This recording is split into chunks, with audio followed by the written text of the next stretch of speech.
بلا تاخیر اور بلا تمہید خطاب کے لیے دعوت دینے والا ہوں جرنیل اہل حدیث اور پوری دنیا میں حق و باطل کے درمیان ہونے والی ایک کشمکش میں اسلام کے بے باک ترجمان اور میڈیا پر اور خاص طور پہ سوشل میڈیا پر ترجمان کتاب و سنت اور پاسبان منہج سلف صالحین فضیلت الشیخ حضرت علامہ قاری خلیل الرحمان جاوید صاحب، ذرا زوردار نعرہ لگائیے، نعرہ تکبیر، ہاتھ کھڑے کر کے نعرہ تکبیر، مقام مصطفیٰ، عظمت مصطفیٰ، شان صحابہ، علامہ قاری خلیل الرحمان جاوید صاحب۔ الحمد للہ المنعم المحسن الدیان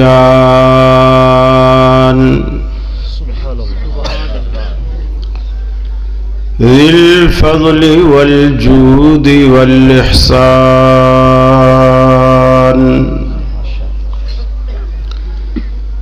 ذی الکرم والمغفرة والامتنان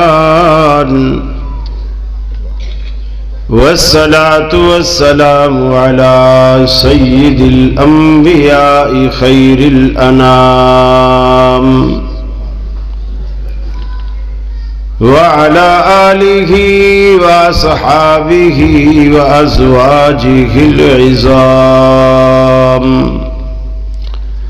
وأتباعه وأحبابه ورفقائه البررة الكرام، أما بعد، فأعوذ بالله من الشيطان الرجيم، بسم الله الرحمن الرحيم۔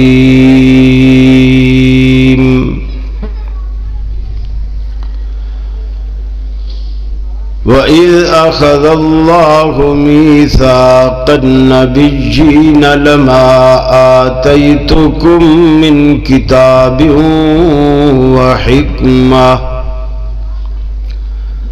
ثُمَّ جَاءَكُمْ رَسُولٌ مُّصَدِّقٌ لِّمَا مَعَكُمْ لَتُؤْمِنُنَّ بِهِ وَلَتَنصُرُنَّهُ، قال أأقررتم وأخذتم على ذلكم إسري قالوا أقررنا، قال فاشهدوا وأنا معكم من الشاهدين۔ عن عائشة رضي الله تعالى عنها قالت قال رسول الله صلى الله عليه وسلم من أحدث في أمرنا هذا ما ليس منه فهو رد۔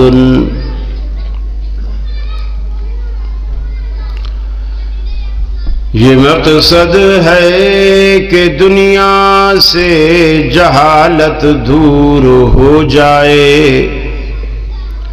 کلام اللہ سے مومن کا دل پر نور ہو جائے۔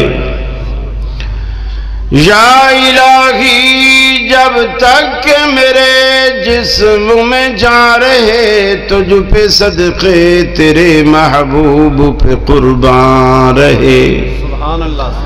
میں رہوں یا نہ رہوں پر دل کی ہے یہ دعا، دین احمد اور عزت قرآن رہے۔ الہی ہم میں پھر وہ صدیق سا ایمان پیدا کر، عمر فاروق سا کوئی جری انسان پیدا کر، رگے تحریک کٹ جائے دم عثمان پیدا کر، علی المرتضی شیر خدا کی آن پیدا کر۔ عزیز ساتھیوں، دوستوں اور بزرگوں، واجب الاحترام علماء کرام، آپ کے اس علاقے میں اس ناچیز کی یہ پہلی حاضری ہے۔ حدیث میں آتا ہے کہ جو بندہ بندوں کا شکر گزار نہیں ہوتا وہ اللہ کا بھی شکر گزار نہیں ہو سکتا۔ میری یہاں حاضری پر اہل علاقہ نے، جماعت نے جس قدر مجھے عزت دی ہے اور جس قدر والہانہ استقبال کیا ہے، میرے پاس شکریہ کے لیے الفاظ تو نہیں سوائے اس دعا کے کہ اللہ رب العالمین دنیا اور آخرت دونوں جہانوں میں آپ پر اسی طرح جنت کے پھول نچھاور کرے جو آج آپ نے مجھ پہ نچھاور کی۔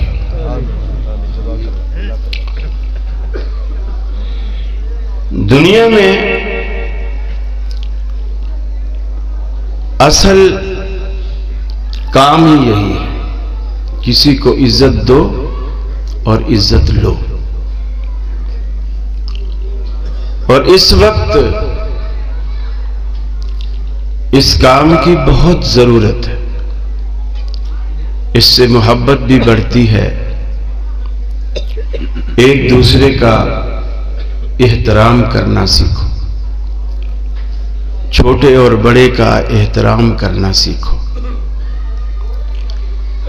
نبی کریم کے نام پر جب ہم سیرت کے جلسے کرتے ہیں، اس کا بنیادی مقصد یہی ہوتا ہے کہ نبی رحمت صلی اللہ علیہ وسلم کی سیرت کی جھلک ہماری زندگی میں بھی پیدا ہو جائے۔ دیکھیے، ہر جگہ میں نے دیکھا لوگ علماء سے درخواست کرتے ہیں، پرچیاں لکھ کے بھیجتے ہیں، خطیب سے درخواست کرتے ہیں، کل میرا انٹرویو ہے، کل میری فلاں معاملہ ہے، آپ دعا فرمائیے۔ مولوی صاحب دعا کرتے ہیں، لیکن سمندری والوں ایک بات آج پلے باندھ لو، نبی کریم صلی اللہ علیہ وسلم نے پوری زندگی کبھی بھی یہ نہیں فرمایا کہ کسی امام مسجد کی یا خطیب مسجد کی دعا اللہ رد نہیں کرتا، کبھی نہیں فرمایا۔ لیکن آپ نے یہ ضرور فرمایا کہ دعوت الوالد لولدہ، جب کوئی باپ اپنی اولاد کے لیے دعا کرتا ہے اللہ اسے رد نہیں کرتا۔ تو آپ مولویوں سے تو پرچی لکھ کے درخواست کرتے ہو، ماں باپ سے دعا کیوں نہیں کرواتے؟ جس کی گارنٹی اللہ کے حبیب نے دی ہے کہ ان کی دعا رد نہیں ہوتی، پھر ماں باپ کو پرچی لکھنے کی ضرورت بھی نہیں پڑتی۔ اتنا آسان سسٹم ہے۔ ابا کام کاج کر کے آیا، تھکا ہوا لیٹا ہے، امی سارا دن گھر کے کام کاج کر کے تھکی ہوئی لیٹی ہے، آپ دعا لینا چاہتے ہیں، آپ کو کہنے کی ضرورت نہیں امی میرے لیے دعا کرو، کل میرا امتحان ہے، کل میرا انٹرویو ہے، نہیں، آپ چارپائی پر 35 سے بیٹھ جائیں، اپنا ہاتھ پاؤں پہ رکھیں اور ایستا ایستا دبانا شروع کر دیں۔ یہ جو دبانا ہے یہ گویا آپ نے دعا والے بٹن پہ ہاتھ رکھ دیا ہے۔ آپ دباتے جائیں گے اور وہ دعائیں دیتے جائیں گے، جیتے رہو بیٹا، سدا سکھی رہو بیٹا، ترقیاں کرو بیٹا۔ بعض تو بزرگ یہ بھی کہہ دیتے ہیں اللہ کرے میری عمر بھی تمہیں لگ جائے۔ ماں باپ کو دکھایا نہ کرو، ان کی عزت کرو۔ جن کے سروں پر ماں باپ کا سایہ موجود ہے وہ خوش نصیب ہے، وہ ان کا خیال رکھے۔ مجھے انتظامیہ کی طرف سے حکم ملا ہے، آپ کے جو پروگرام کا اس کا جو اصل عنوان ہے مقام مصطفیٰ صلی اللہ علیہ وسلم، اسی پر انشاءاللہ میں آپ سے گفتگو کروں گا۔ اللہ سے دعا ہے مجھے حق کہنے کی اور آپ کو حق سننے سمجھنے کی، اور پھر ہم سب کو عمل کی توفیق عطا فرمائے۔ بس میری آپ سے ایک ہی درخواست ہے کہ آپ توجہ سے، محبت سے گفتگو کو سنیں۔ رات کا کافی حصہ گزر چکا، کافی اچھے علماء مجھ سے باقبل بیان کر چکے، میرے بعد بھی الحمدللہ کافی علماء موجود ہیں۔ آپ انشاءاللہ بیان سنیں گے اور امید ہے کہ انہوں نے آپ کو کھانا بھی کھلایا ہوگا کہ نہیں کھلایا؟ کھلانا جی ابھی اچھا ماشاءاللہ۔ اصل میں ان کو آپ پر اعتبار نہیں ہے، سندھ میں کھانا پہلے کھلا دیتے ہیں اور پھر بھی لوگ بیٹھے رہتے، اور یہاں میرا خیال ہے اگر کھلا دیتے تو یا تو آپ سو جاتے یا چلے جاتے۔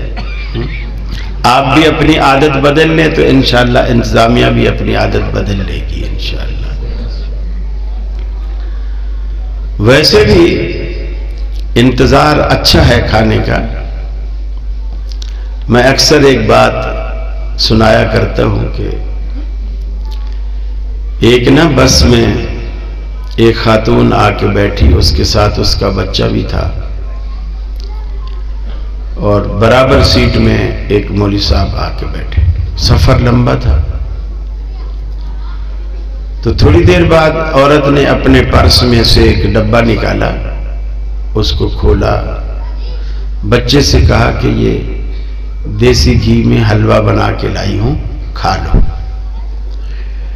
بچے عموماً کھانے پینے میں بڑا ضد کرتے ہیں، گویا وہ کھا کر ماں باپ پر احسان کر رہے ہوتے، منع کر دیتے نہیں۔ تو ماں نے کہا بیٹا دیکھ، اگر تو نہیں کھائے گا نا، یہ جو برابر سیٹ پہ مولوی صاحب بیٹھے ہیں نا، میں پھر ان کو دے دوں گی۔ اب مولوی صاحب کو بھی آواز جا رہی ہے، وہ بھی دل میں کہہ رہے اللہ کرے بچہ مانے ہی نہ۔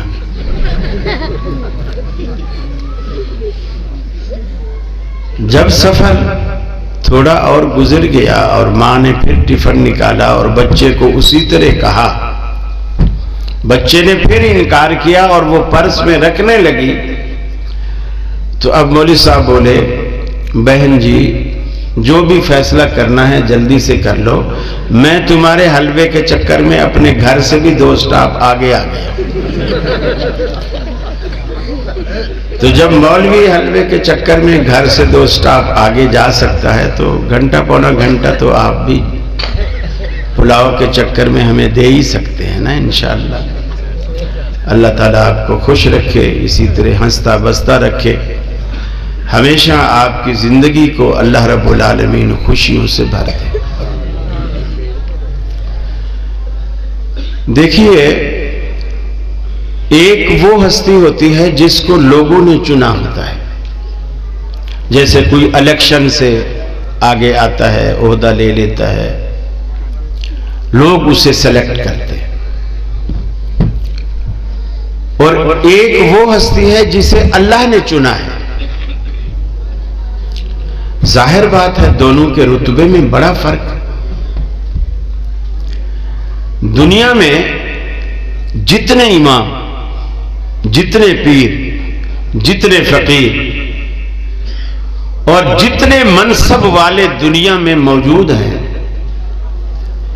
ان سب کو لوگوں نے چنا ہے، لیکن آج جس ہستی کے نام پر ہم کانفرنس کر رہے ہیں وہ اللہ کا چنیدہ ہے، اللہ کا چنا ہوا ہے، محمد صلی اللہ علیہ وسلم۔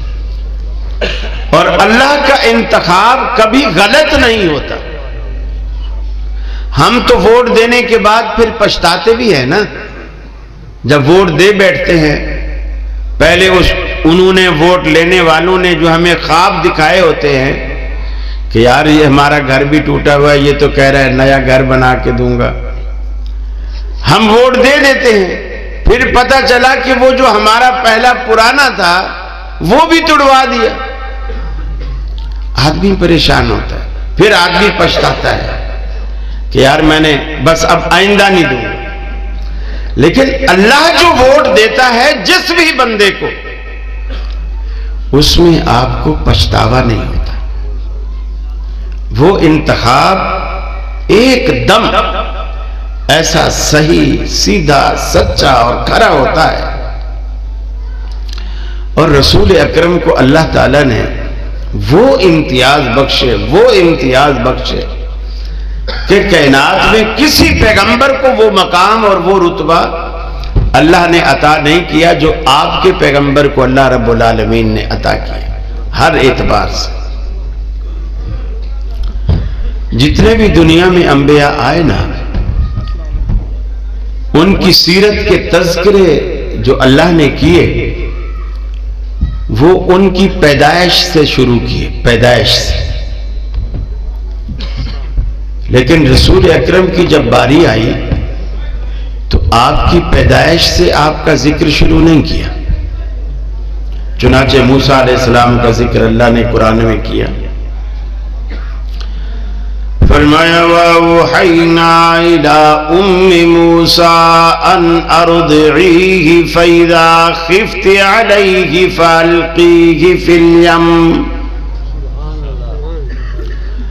ہم نے موسیٰ علیہ السلام کی اماں کی طرف یہ وحی کی، ہمارے اس ہونے والے پیغمبر کو دودھ پلاتی رہیے، پنگھوڑے میں سلاتی رہیے، اس کا خیال رکھیے۔ جس دن دشمن آپ کے دروازے پر دستک دیں، فرعون کی فوجیں آپ کے دروازے پر آئیں، تو آفاقی ہدایت کے عین مطابق فَأَلْقِيهِ فِي الْيَمِّ، اسے دریا برد کر دینا، لکڑی کے باکس میں بند کر کے دریا کی موجوں کے حوالے کرنا تمہارا کام، فرعون کی گود میں پرورش کرنا میرا کام، اس لیے کہ میں رب ہوں۔ لا تخافی ولا تحزنی انا رادوہ الیکی وجاعلوہ من المرسلین۔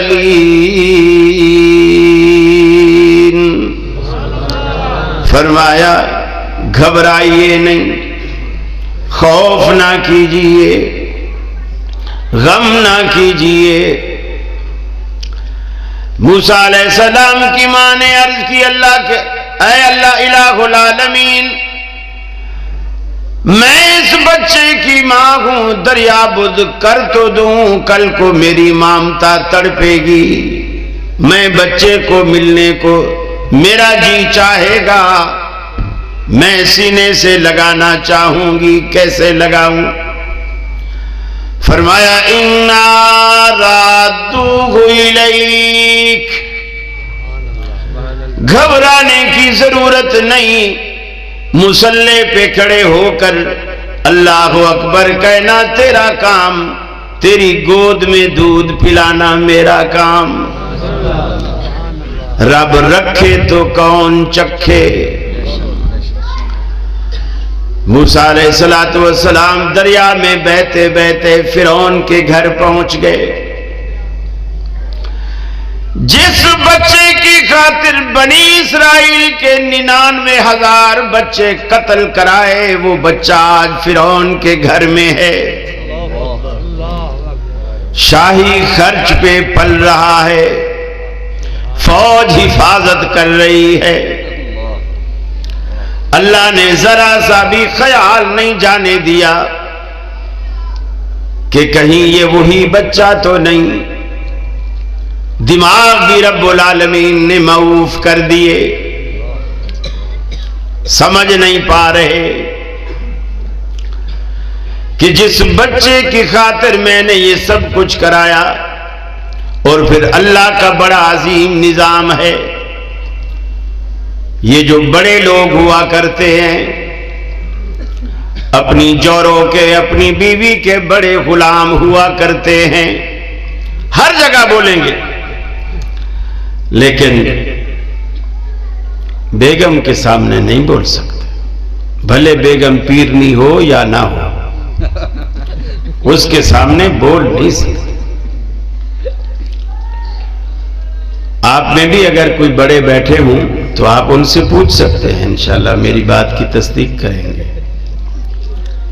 اور اللہ نے فرعون کو زبان بند کرانے کے لیے اور اس کو اپنے منصوبے سے ہٹانے کے لیے حضرت آسیہ جو فرعون کی گھر والی تھی اس کو آگے کیا۔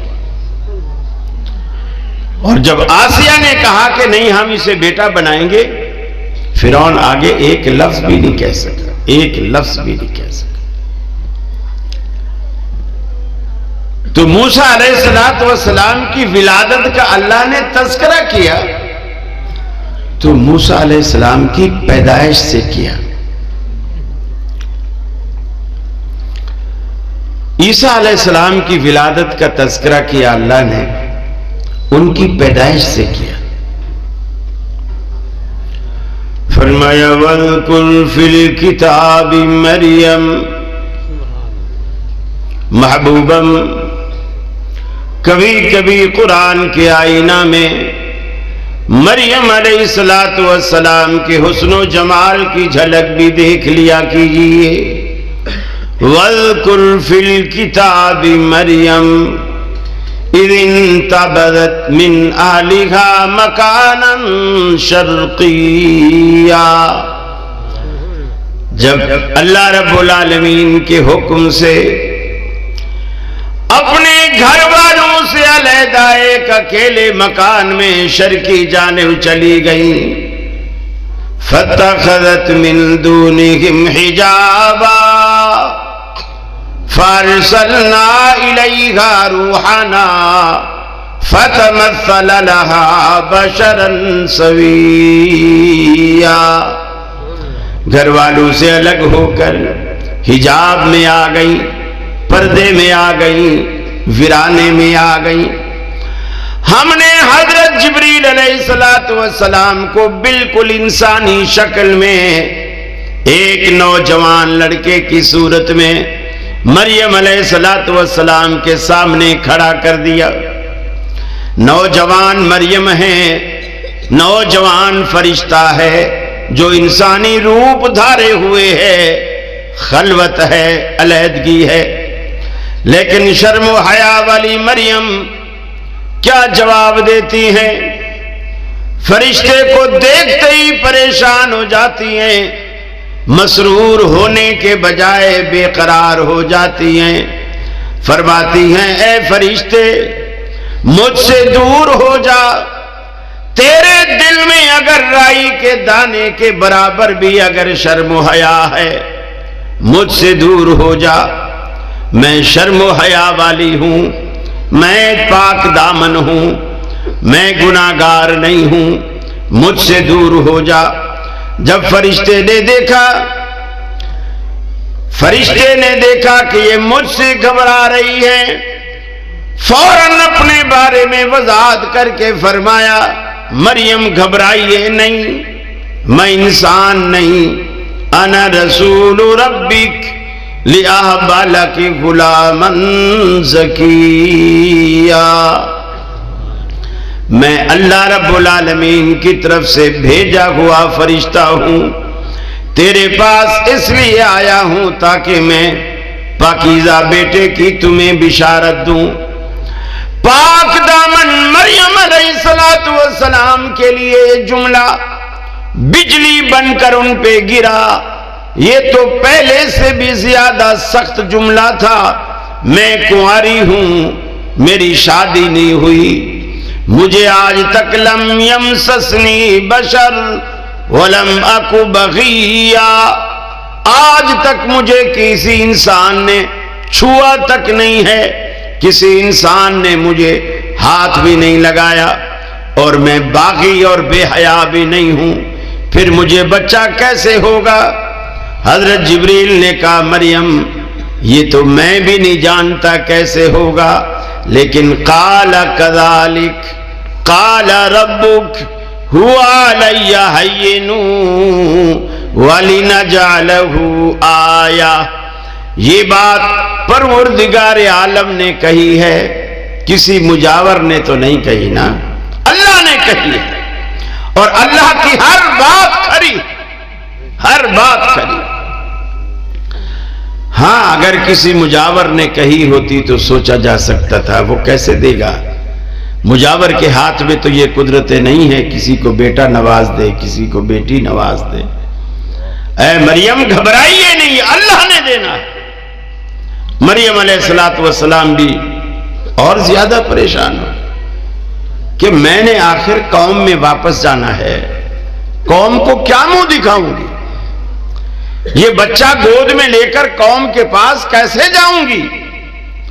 اور زمانہ تو پھر ایسا ہوتا ہے تو وہ تو تانا زنی کے نشتر چلاتا ہے، تانا زنی کے نشتر چلاتا ہے زمانہ، تو وہ تو تانا زنی کے نشتر چلائیں گے، میں کس کس کا منہ بند کروں گی؟ جتنی منہ اتنی باتیں، میں کس کس کا منہ بند کروں گی؟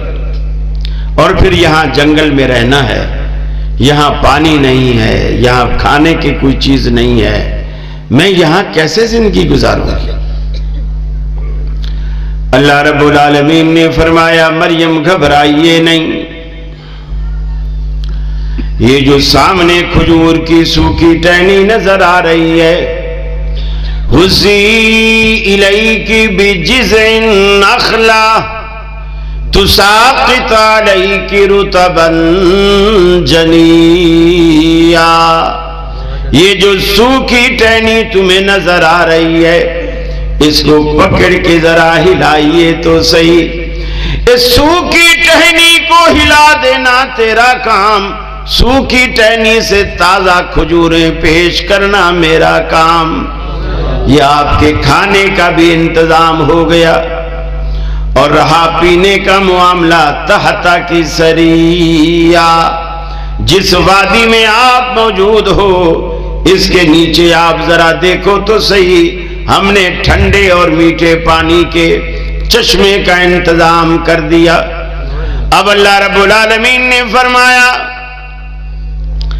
اس بچے کو جو ہم عطا کرنے والے ہیں گود میں لے کر ان کھجوروں کو کھاتی رہیے، چشمے کا پانی پیتی رہیے، وَقَرِّي عَيْنَا، اور جبین اطہر سے، عیسیٰ علیہ السلام کی جبین اطہر سے پھوٹنے والی نبوت کی کرنوں سے اپنی آنکھوں کو ٹھنڈا بھی کرتے رہیے۔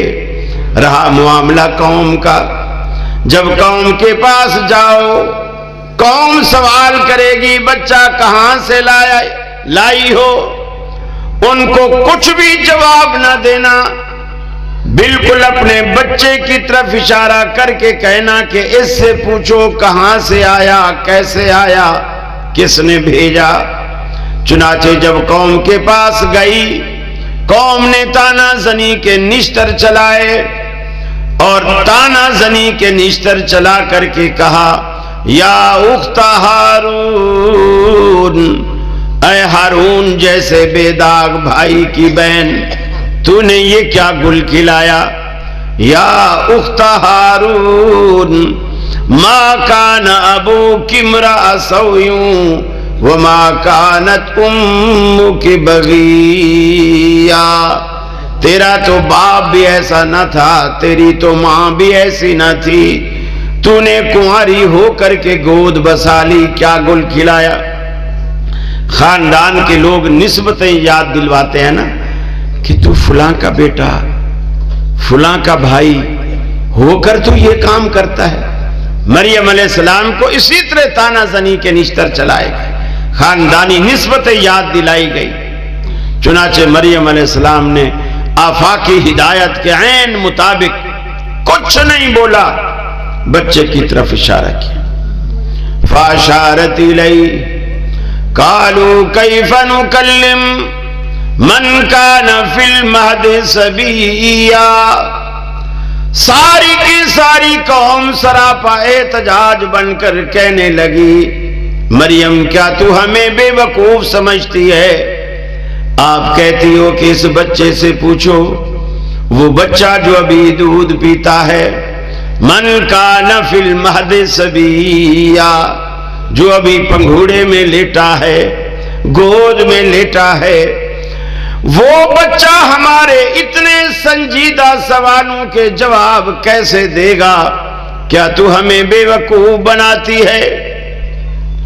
اللہ رب العالمین نے فرمایا، اے عیسیٰ، اگرچہ تیری عمر میں بچے نہیں بولا کرتے، مگر آج تجھے بولنے کی ضرورت ہے، تو بول، اور بول بھی یوں کہ تیرا بولنا میری قدرت کاملہ کا قیامت تک آنے والی نسلوں کے لیے شاہکار بن جائے۔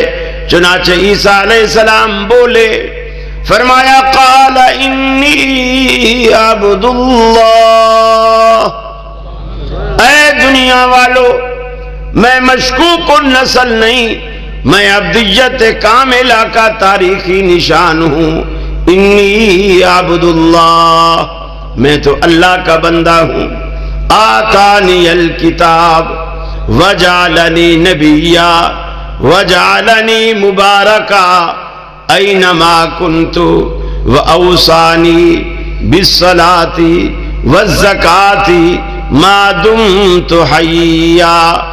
اللہ نے مجھے بابرکت بھی بنا دیا، مجھے کتاب بھی عطا کر دی، مجھ پر نماز اور زکوٰۃ کی وصیت بھی فرما دی، اور میں جہاں کہیں بھی ہوں اللہ رب العالمین نے مجھے بابرکت بنا دیا۔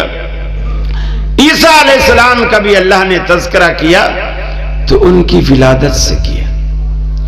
اب آئی ہمارے پیغمبر جناب محمد رسول اللہ صلی اللہ علیہ وسلم کی باری، تو اللہ نے انداز سارا بدل دیا، سارا انداز بدل دیا۔ آپ کا تذکرہ اللہ نے قرآن میں آپ کی ولادت سے شروع نہیں کیا، ولادت سے شروع نہیں کیا، بلکہ اس وقت سے کیا جب ابھی دنیا بنی ہی نہیں تھی، دنیا بنی ہی نہیں تھی، اس وقت سے جناب محمد الرسول اللہ صلی اللہ علیہ وسلم کا تذکرہ کیا۔ چنانچہ قرآن کہتا ہے، فرمایا وَإِذْ أَخَذَ اللَّهُ مِيثَاقَ النَّبِيِّينَ لَمَا آتَيْتُكُم مِّن كِتَابٍ وَحِكْمَةٍ۔ وہ پل یاد کرو، وہ لمحہ یاد کرو، وہ وقت یاد کرو جب اللہ رب العالمین نے عالم ارواح میں دنیا میں آنے والے تمام انبیاء کی روحوں کو رب العالمین نے جمع کیا، انبیاء کی روحیں جمع کر کے ان سے ایک سوال کیا، اس میں ایک قرارداد رکھی تمام انبیاء سے۔ اللہ رب العالمین نے ایک وعدہ لیا، لما آتیتکم من کتاب وحکمہ، میں تمہیں دنیا میں بھیجوں گا، میں تمہیں کتاب و حکمت سے نوازوں گا، علم و حکمت سے نوازوں گا۔ کسی کو تورات عطا کروں گا، کسی کو زبور عطا کروں گا، کسی کو انجیل عطا کروں گا، کسی کو صحیفے عطا کروں گا، لیکن ثم جاءکم رسول تمہاری موجودگی میں اگر ہمارا آخری تاجدار آمنہ کا لال جناب محمد الرسول اللہ صلی اللہ علیہ وسلم اگر آ جائے تمہاری موجودگی میں، اس وقت تمہاری ذمہ داری کیا ہوگی؟ لَتُؤْمِنُنَّ بِهِ وَلَتَنْصُرُنَّ،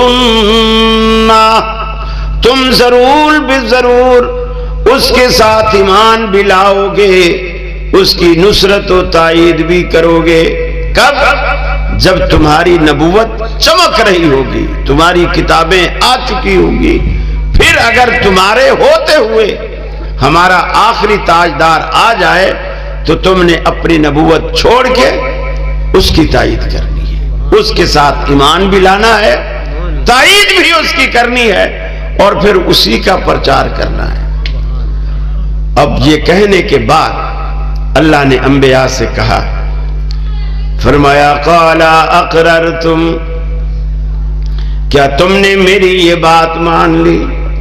اقرار کرتے ہو؟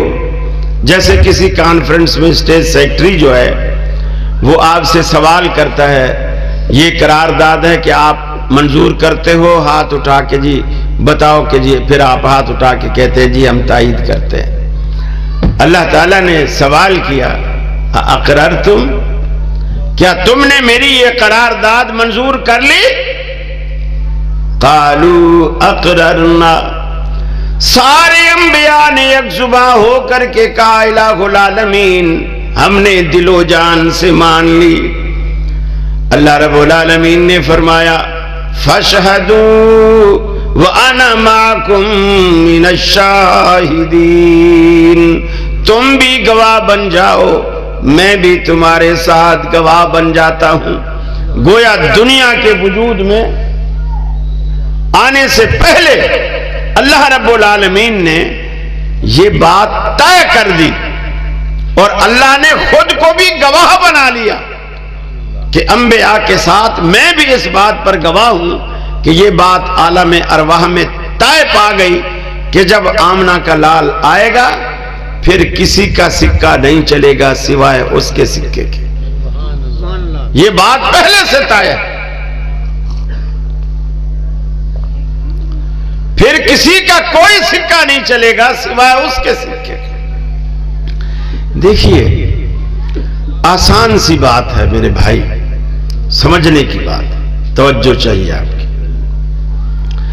آپ لوگ جب ماشاءاللہ حج پہ جاتے ہیں یا عمرے پہ جاتے ہیں، آپ کا سارا عمل حج کا بھی عمرے کا بھی مکے کے اندر ہو جاتا ہے۔ عمرے کا تو سارا حرم کے اندر ہی ہو جاتا ہے، حج کے لیے آپ کو حرم سے باہر تھوڑا عرفات میں، مینا میں، مزدلفہ میں، لیکن وہ بھی مکہ کی حدود کے اندر ہے، سارا کام آپ کا وہاں ہو جاتا ہے۔ لیکن اس کے باوجود ہم یہ کہتے ہیں کہ یار مکے تک تو آئے کھڑے ہیں، چلو مدینے سے بھی ہوتے جائیں، مدینے کی بھی زیارت کر لیں۔ حالانکہ مدینے میں نہ حج ہے نہ مدینے میں عمرہ ہے، حج عمرہ مدینے میں نہیں ہے۔ حتیٰ کہ رسول اکرم صلی اللہ علیہ وسلم بھی جب حج کی نیت سے یا عمرے کی نیت سے آتے تو آپ مدینہ سے مکے کی طرف سفر کرتے۔ مدینے میں حج عمرے کا کوئی رکن موجود نہیں ہے، سارا مکے میں ہے۔ لیکن ہم یہ سوچتے ہیں کہ ہم لاکھوں روپے بھر کر جب مکے تک آئے کھڑے ہیں تو چلو مسجد نبوی کی زیارت بھی کرتے جائیں، روضہ رسول کی زیارت بھی کرتے جائیں، درود و سلام بھی پڑھتے جائیں۔ ہم اس جذبے اور اس محبت کے تحت مکے سے ہو آتے ہیں، یہ بات مدینے سے ہو آتے ہیں، یہ بات آپ اپنے دماغ میں بٹھائیں۔ اب میں ایک سوال اور آپ سے کرتا ہوں، نبی کریم صلی اللہ علیہ وسلم کو ہم سے رخصت ہوئے تقریباً آپ جو مشہور جملہ ہے 14 صدیاں بیت گئیں، ویسے تو زیادہ بیت گئیں لیکن مشہور جملہ ہے کہ 14 صدیاں بیت گئیں۔ اور ٹھیک رسول اللہ صلی اللہ علیہ وسلم کے دنیا سے رخصت ہونے کے بعد امام ابو حنیفہ رحمہ اللہ یہ تقریباً 70 سال بعد پیدا ہوتے ہیں. 70 سال بعد پیدا ہوتے ہیں. آپ ان کے بچپن، لڑکپن، جوانی، پھر پڑھنے کی عمر، یہ ساری ملا کے آپ 25-30 سال یہ بھی لگا دو. 70 سال رسول اللہ صلی اللہ علیہ وسلم کے بعد پیدائش ہوئی، 25-30 سال یہ پڑھنے کے لگا لو تو پورا 100 سال ہو گیا. پورا 100 سال ہو گیا. تو نبی کریم کے بعد 1 صدی گزرنے کے بعد امام صاحب تیار ہو گئے، امام بن گئے. اب امام تک جانے کے لیے، اب سے وہاں تک جانے کے لیے کتنا صدی کا فاصلہ ہے؟ 13 صدی. چونکہ یہ 100 سال بعد آئے، 13 صدیوں کا. اور رسول اللہ صلی اللہ علیہ وسلم تک جانے کے لیے 14 صدیوں کا. بیچ میں فرق کتنی صدی کا ہے؟ 1 صدی کا. امام صاحب ہے کوفے میں. امام ابو حنیفہ رحمۃ اللہ علیہ کوفے کے ایرانی ہیں، اور محمد رسول اللہ صلی اللہ علیہ وسلم مدینے میں ہیں. کوفے تک جانے کے لیے آپ 13 صدیوں کا سفر کرتے ہیں. باقی مدینے تک جانے کے لیے کتنا صدی رہ گئی؟ 1 صدی. توجہ سے سنیے گا. کوفے تک جانے کے لیے آپ 13 صدیوں کا سفر کرتے ہیں، اس لیے کہ امام ابو حنیفہ رحمۃ اللہ علیہ کا مسئلہ، ان کا مسلک، ان کی فقہ، ان کا دین، ان کے فتاوے، ان کے اجتہادات وہ مجھے حاصل ہوں، اس کے لیے آپ 13 صدیوں کا سفر کرتے ہیں. اب رسول اللہ تک جانے کے لیے باقی 1 صدی رہتی ہے. اب میرا سوال آپ سے یہ ہے کہ امام ابو حنیفہ رحمۃ اللہ علیہ کا علم، ان کا تقوی، ان کا فضل، ان کی فیوز و برکات، ان کے اجتہادات وہ اس قابل ہے کہ آپ ان کے لیے 13 صدیوں کا سفر گوارا کرتے ہیں. تو کیا آمنہ کے لال کا علم اور تقوی اس قابل بھی نہیں کہ آپ ان کے لیے مزید 1 صدی کا سفر کر لیں؟ مکے تک تو آپ گئے کھڑے ہیں، آپ کہتے ہیں اب 3-4 گھنٹے کا سفر ہے، ٹیکسی کرائیں گے، مدینے سے ہو لیں گے. تو اب آپ کوفے تک تو گئے کھڑے ہیں، 13 صدیوں کا سفر آپ نے کر لیا، تو آگے مدینے تک 1 صدی کا سفر اور کر لیں. ارے کوفے کے امام کے لیے 13 صدیوں کا سفر گوارا ہے، اور کائنات کے امام کے لیے 1 صدی کا سفر بھی گوارا نہیں. کیا یہ ایمان ہے آپ کا؟ یہ ہمارا ایمان ہے. جس ہستی کو آپ نے چنا اس کے لیے 13 صدیوں کا سفر کر رہے ہیں، اور جس ہستی کو اللہ نے چنا اس کے لیے 1 صدی کا سفر بھی آپ کو قبول نہیں. یہ سوچئے گا، تنہائی میں بیٹھ کے، خلوت میں بیٹھ کے سوچئے گا کہ کراچی والا آپ سے کچھ سوال کر کے گیا تھا.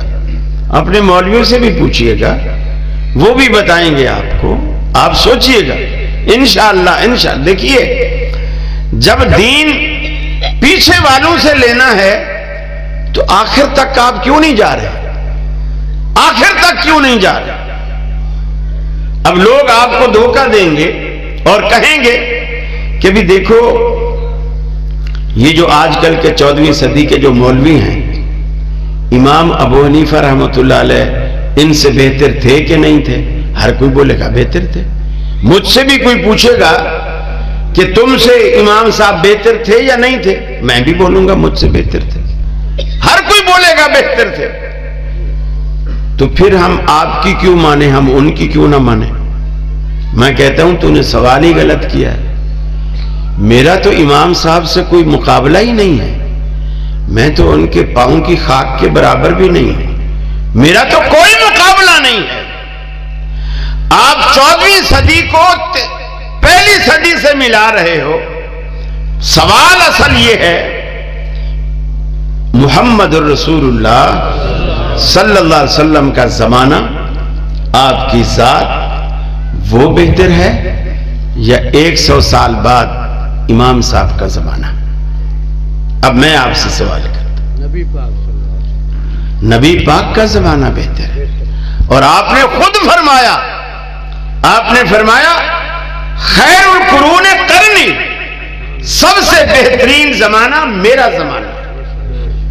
پھر فرمایا ثم الذین یلونہم، پھر میرے صحابہ کا زمانہ، ثم الذین یلونہم، پھر جو ان کے قریب یعنی تابعین کا زمانہ۔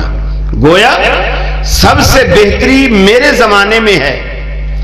جیسے جیسے لوگ میرے زمانے سے دور ہوتے چلے جائیں گے اس بہتری میں کمی آتی چلی جائے گی، کمی آتی چلی جائے گی۔ جب آپ پیچھے جا ہی رہے ہیں تو آپ 1300 سال پیچھے نہ جائیں، 1400 سال پیچھے جائیں، 1 صدی کا سفر اور بھی کر لیں اور نبی تک جا کر پھر آپ بات کریں۔ اب آپ دیکھیے رسول اکرم صلی اللہ علیہ وسلم نے کیا فرمایا۔ حدیث میں آتا ہے، بخاری کی روایت ہے، جب اللہ تعالیٰ نے آپ کو یہ نہیں بتایا تھا کہ آپ تمام دنیا میں تمام لوگوں سے آپ افضل ہیں، اس وقت آپ صحابہ کرام سے کہا کرتے تھے کہ مجھے موسیٰ علیہ السلام پر فضیلت نہ دو، مجھے موسیٰ علیہ السلام پر فضیلت نہ دو۔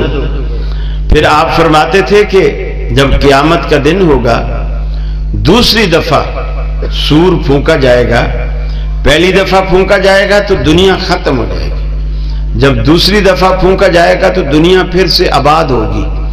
تو فرمایا جب دوسری دفعہ سور پھونکا جائے گا تو آپ نے فرمایا سب سے پہلے میں اٹھوں گا، سب سے پہلے میں اٹھوں گا، لیکن جب میں اٹھوں گا تو میں دیکھوں گا موسیٰ علیہ السلام اللہ کا عرش کا پایا تھامے کھڑے ہوئے۔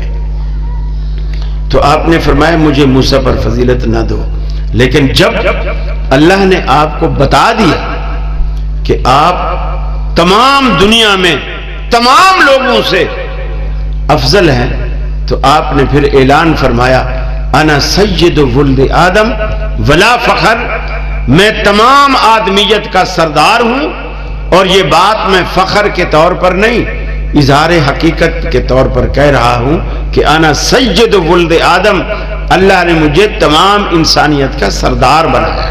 تو آپ سردار بن کر آئے ہیں۔ آپ فرماتے ہیں، مثال دیتے ہیں موسیٰ علیہ السلام کی، وہ مثال کیا دیتے ہیں؟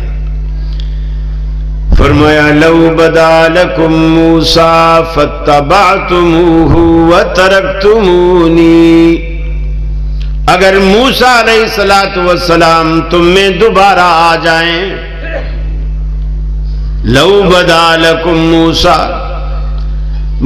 علیہ السلام تم میں دوبارہ آ جائیں، فاتبعتموہ، اور تم اس کی پیروی شروع کر دو، وَتَرَكْتُمُونِي، اور میں محمد صلی اللہ علیہ وسلم کو چھوڑ دو، لَذَلَلْتُمْ عَنْ سَوَاءِ السَّبِيلِ، اللہ کے سچے پیغمبر موسیٰ علیہ السلام کی پیروی میرے آنے کے بعد تمہیں گمراہ کر دے گی۔ نبی مکرم کے آنے کے بعد اللہ کے سچے پیغمبر موسیٰ علیہ السلام کی اتباع اور پیروی جب گمراہی کا باعث بن سکتی ہے، کسی امتی کی پیروی ہدایت کا باعث کیسے بنے گی؟ ابھی نہیں، گھر میں جا کے سوچئے گا، گھر میں جا کے سوچئے گا۔ حضرت عمر فاروق تورات کا ایک ورق، ایک صفحہ لے کر کے آئے، اللہ کے رسول کے سامنے پڑھنے لگے۔ آپ کا غصے سے ایک رنگ آئے ایک رنگ جائے۔ صدیق اکبر نے دیکھا اور حضرت عمر سے کہا، عمر اللہ کے رسول کے چہرے کو نہیں دیکھتے ہو، کیسے غضبناک ہو رہا ہے۔ سیدنا فاروق اعظم نے تورات کے ورق کو ایک طرف رکھا اور فرمایا رضیت باللہ ربا وبالاسلام دینا وبمحمد نبیا، میں اللہ کے رب ہونے پر، اسلام کے دین ہونے پر اور محمد صلی اللہ علیہ وسلم کے رسول ہونے پر راضی ہوں۔ اللہ کے رسول میں تو صرف تصدیق کے لیے یہ تورات کا ایک صفحہ صرف تصدیق کے لیے لے کر کے آیا تھا، میں کوئی اس پر عمل کرنا نہیں چاہتا۔ اب اللہ کے حبیب نے کیا فرمایا؟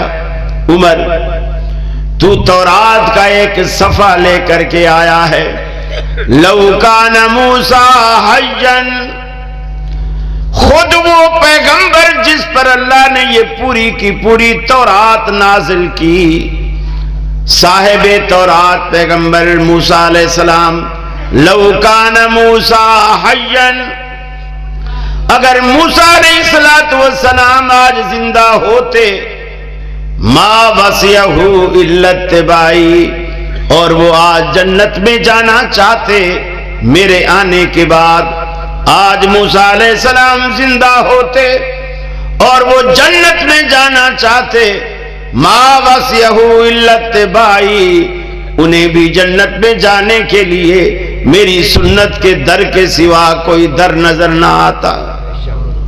اللہ کا پیغمبر سچا موسیٰ علیہ السلام بھی میرے آنے کے بعد اگر جنت میں جانا چاہتے تو انہیں بھی میری سنت کی پیروی کے سوا کوئی در نظر نہ آتا۔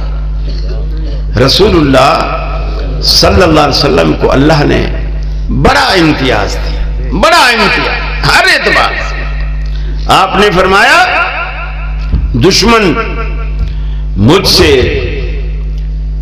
کئی میل کی مسافت پر ہوتا ہے اور اللہ تعالیٰ دشمن کے دل میں میرا رعب ڈال دیتا ہے، بہت دور ہوتا ہے اور میرا رعب اس کے دل میں ڈال دیتا ہے۔ اور اللہ نے مجھے جوامع الکلم عطا کیے ہیں کہ وہ بات جو دنیا کے لوگ ہزاروں صفحات گھنٹے 2 گھنٹے لگا کر کسی کو سمجھاتے ہیں، میں وہ بات ایک سطر میں سمجھا دیتا ہوں۔ اللہ کے حبیب نے فرمایا یہ اللہ نے مجھے یہ کمال دیا، پھر یہ بھی امتیاز بخشا۔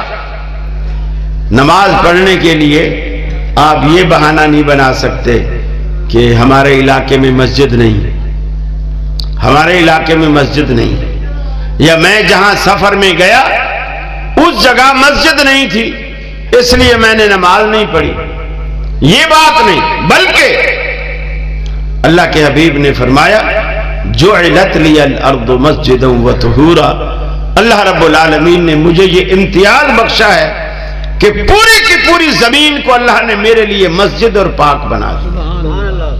یہ عذر ہی ختم ہو گیا کہ نماز کہاں پڑھوں، مسجد نہیں، فرمایا پوری زمین میرے لیے اللہ نے مسجد بنا۔ فرمایا اللہ نے مجھ پر یہ بھی امتیاز بخشا کہ پہلے جو لوگ جنگیں کرتے تھے مال غنیمت کوئی کسی کا لوٹ نہیں سکتا تھا، فرمایا اللہ نے مجھ پر مال غنیمت کو حلال کیا، مال غنیمت کو حلال کیا۔ اور اب جو صحابہ جنگیں لڑتے تھے، کفار جو اپنا مال و متاع میدان میں چھوڑ کر بھاگ جاتے تھے، وہ مسلمانوں پر حلال ہوتا تھا۔ یہ بھی اللہ کے رسول کو امتیاز بخشا گیا۔ پھر آپ سے پہلے انبیاء کے لیے اتنی مشکلیں تھیں، کپڑا گندا بھی ہو جاتا تھا، ناپاک ہو جاتا تھا، جو حصہ گندا ہو گیا ہے اسے کاٹنا پڑتا تھا۔ اللہ کے حبیب کو اللہ تعالیٰ نے وہ رعایت دی کہ پانی سے دھو لو کپڑا پاک۔ آپ پھر کسی پیغمبر کو اللہ تعالیٰ نے یہ سہولت نہیں دی کہ پانی نہ ہو تو بیچارہ کیا کرے، اس کو غسل بھی کرنا ہے، اس کو وضو بھی کرنا ہے۔ رسول اللہ صلی اللہ علیہ وسلم کی امت کو اللہ تعالیٰ نے یہ سہولت دی ہے کہ پانی تو ہر جگہ نہیں ہوتا لیکن مٹی تو ہر جگہ ہوتی ہے، تو فرمایا آپ مٹی سے تیمم کریں، فَتَيَمَّمُوا صَعِيدًا طَيِّبًا، پاک مٹی پہ ہاتھ لگاؤ، اگر ہاتھوں کو زیادہ مٹی لگ گئی ہے ایسے جھاڑ دو اور اس کو پہلے منہ پہ پھیر لو، پھر دوبارہ لگاؤ اور اس طرح ہاتھوں پہ پھیر لو۔ یہ کونی تک گھمانے کی ضرورت نہیں ہے، یہ جو کچھ لوگوں نے طریقہ بنایا ہوا یہ پھر یہ نہیں، بس پہلے دائیں ہاتھ پہ پھر بائیں ہاتھ پہ. یہ اللہ تبارک و تعالیٰ کے رسول کو اللہ تعالیٰ نے امتیازات عطا کیے جو دوسرے انبیاء کو اللہ رب العالمین نے عطا نہیں کیے. تو میرے بھائی اسی طرح ایک صحابی کو آپ نے دیکھا وہ بیٹھ کر نماز پڑھتا ہے. آپ نے فرمایا تو کیوں بیٹھ کر نماز پڑھتا ہے؟ اس نے کہا یا رسول اللہ میں نے آپ کو بیٹھ کر پڑھتے ہوئے دیکھا ہے اس لیے پڑھتا ہوں. آپ نے فرمایا میں جب بیٹھ کر پڑھتا ہوں میرا رب مجھے پورا ثواب دیتا ہے اور تم جب بیٹھ کر پڑھتے ہو تمہیں آدھا ثواب ملتا ہے. تو آدھا ثواب کیوں لیتے ہو؟ پورا ثواب لیا کرو نا. تو اللہ کے رسول کو یہ امتیاز ہے کہ آپ بیٹھ کر بھی نماز پڑھیں تو اللہ ثواب میں کمی نہیں کرتا، پورا ثواب دیتا ہے ہر لحاظ سے. تو اس لیے دنیا میں کوئی ایک میرا بتائیے گا وقت میرا کتنا رہے گا، چونکہ میرے پاس گھڑی نہیں ہے، یعنی 5 منٹ باقی. ٹھیک ہے، آپ کے لیے خوشخبری ہے الحمدللہ 5 منٹ میرے باقی ہیں. انشاءاللہ پھر آپ کا ذائقہ بدل جائے گا اور نیا خطیب آپ کو سننے کو ملے گا. تو میں عرض کر رہا تھا رسول اکرم صلی اللہ علیہ وسلم کی گارنٹی اور ضمانت اللہ رب العالمین دیتا ہے. باقی دنیا میں کوئی ہستی ایسی نہیں ہے جس کی ضمانت اللہ دیتا ہو کہ یہ جو کرے اس کا میں ذمہ دار. رسول جو کرے جو کہے اللہ اس کا ذمہ دار ہے، اس لیے کہ اللہ نے اسے بھیجا ہے، اللہ نے اسے مبعوث کیا ہے. اور پھر جن لوگوں کو اللہ کے رسول نے چنا ہے اپنے بعد ان کا بھی وہی مقام اور رتبہ ہے، ان کا بھی وہی مقام اور رتبہ ہے جس کو اللہ کے حبیب نے اپنے بعد چنا ہے. جیسے آپ کا مصلی خالی ہوا تو آپ نے فرمایا مرو ابا بکر فلیصلی بالناس، ابو بکر سے کہو کہ وہ لوگوں کو نماز پڑھائے، لوگوں کو نماز پڑھائے.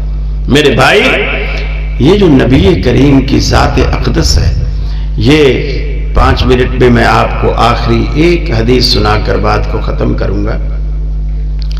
لوگوں میں یہ بڑا مشہور ہے کہ یہ جو وہابی لوگ ہیں نا، یہ نبی کو نعوذ باللہ من ذالک اپنے بڑے بھائی جتنا یا بہت تیر ماریں تو اپنے باپ جتنا عزت دیتے ہیں، اس سے زیادہ یہ عزت نہیں دیتے. ہم اس کو مسلمان ہی نہیں سمجھتے جو شخص نبی کی عزت تعظیم صرف اتنی جانے جتنی اس کے بڑے بھائی یا اس کے ابا کی ہے. ہم اس کو مسلمان ہی نہیں سمجھتے.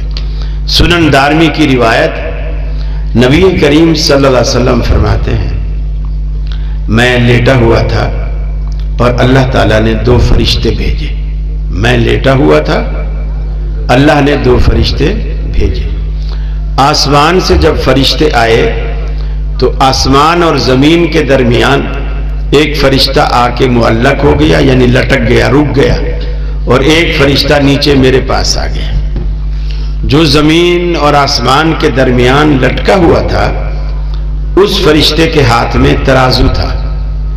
ترازو کا جو دستہ ہوتا ہے، مٹھا جو ہوتا ہے، وہ اس نے اپنے ہاتھ میں پکڑا ہوا تھا اور دونوں پلڑے اس نے زمین کی طرف لٹکا دیے. اب نیچے والے فرشتے سے اوپر والا پوچھتا ہے جس ہستی کی طرف ہمیں بھیجا گیا ہے کیا وہ یہی ہستی ہے؟ نیچے والے نے کہا ہاں، اللہ نے ہمیں جس ہستی کے پاس بھیجا ہے وہ یہی ہستی ہے. اوپر والا فرشتہ کہتا ہے اس کو ترازو کے ایک پلڑے میں رکھو.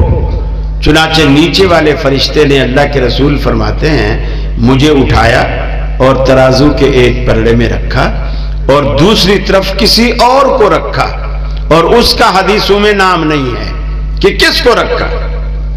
اس کا جب اوپر والے فرشتے نے اس کو اٹھایا ترازو کو، تو اللہ کے رسول فرماتے ہیں کہ میرا پلڑا تو زمین پہ ٹکا رہا وزن کی وجہ سے، اور دوسرا پلڑا فوراً اٹھ گیا اور میرا پلڑا بھاری رہا. اب اوپر والے فرشتے نے نیچے والے فرشتے سے کہا زنہ بعشر، اسے 10 کے مقابلے میں تولو. مجھے 10 کے مقابلے میں تولا گیا پھر بھی میرا پلڑا بھاری رہا. اوپر والے فرشتے نے کہا زنہو بمیاتن، اسے 100 کے مقابلے میں تولو. مجھے 100 کے مقابلے میں تولا گیا پھر بھی میرا پلڑا بھاری رہا. اوپر والے فرشتے نے کہا زنہو بألفن، اسے 1000 کے مقابلے میں تولو. مجھے 1000 کے مقابلے میں تولا گیا. اللہ کے حبیب فرماتے ہیں پھر بھی میرا پلڑا بھاری رہا. اب نیچے والا فرشتہ اوپر والے فرشتے سے کہتا ہے ارے بھائی کس ہستی کا وزن تو کن لوگوں کے ساتھ کرا رہا ہے؟ کبھی 1 کے مقابلے میں، کبھی 100 کے مقابلے میں، کبھی 10 کے مقابلے میں، کبھی 1000 کے مقابلے میں. واللہ لو وزنتہ بامتہ لرجعہا، اللہ کی قسم اگر پوری کائنات کے مقابلے میں بھی تولے گا پھر بھی آمنہ کے لال کا پلڑا بھاری رہے گا. ساڈا پیر محمد جیڑا آمنہ دلال وے، تیرا بھی کوئی ہے تے ایسا مینوں بھی وکھال وے. ساری دنیا سے کہتے پھرتے ہو ہم ایسے ہیں ہم ویسے ہیں، ہم تو فقط اتنا کہتے ہیں کوئی انسا ہے تو سامنے لاؤ. ارے لاؤ تو صحیح نا، محمد عربی جیسا کسی کو لے کر تو آؤ. یہ ہے اصل جو بنیادی نکتہ میری ساری تقریر کا لب لباب، کہ محمد عربی صلی اللہ علیہ وسلم جیسا اللہ نے کائنات میں دوسرا پیدا ہی نہیں کیا.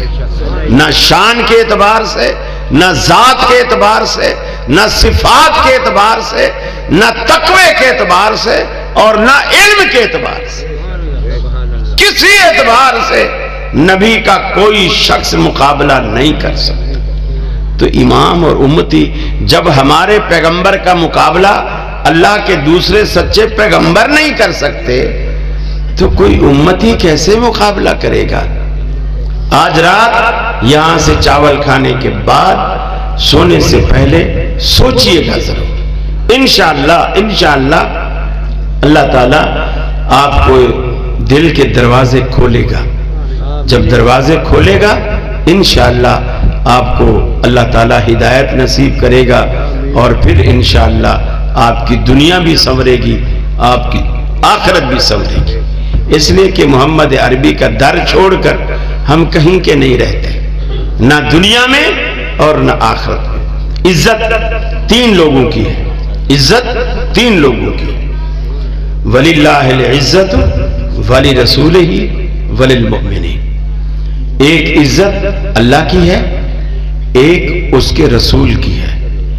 تیسری عزت اس کی ہے جو ان دونوں کو مانتا ہے، چوتھے کی کوئی عزت ہی نہیں.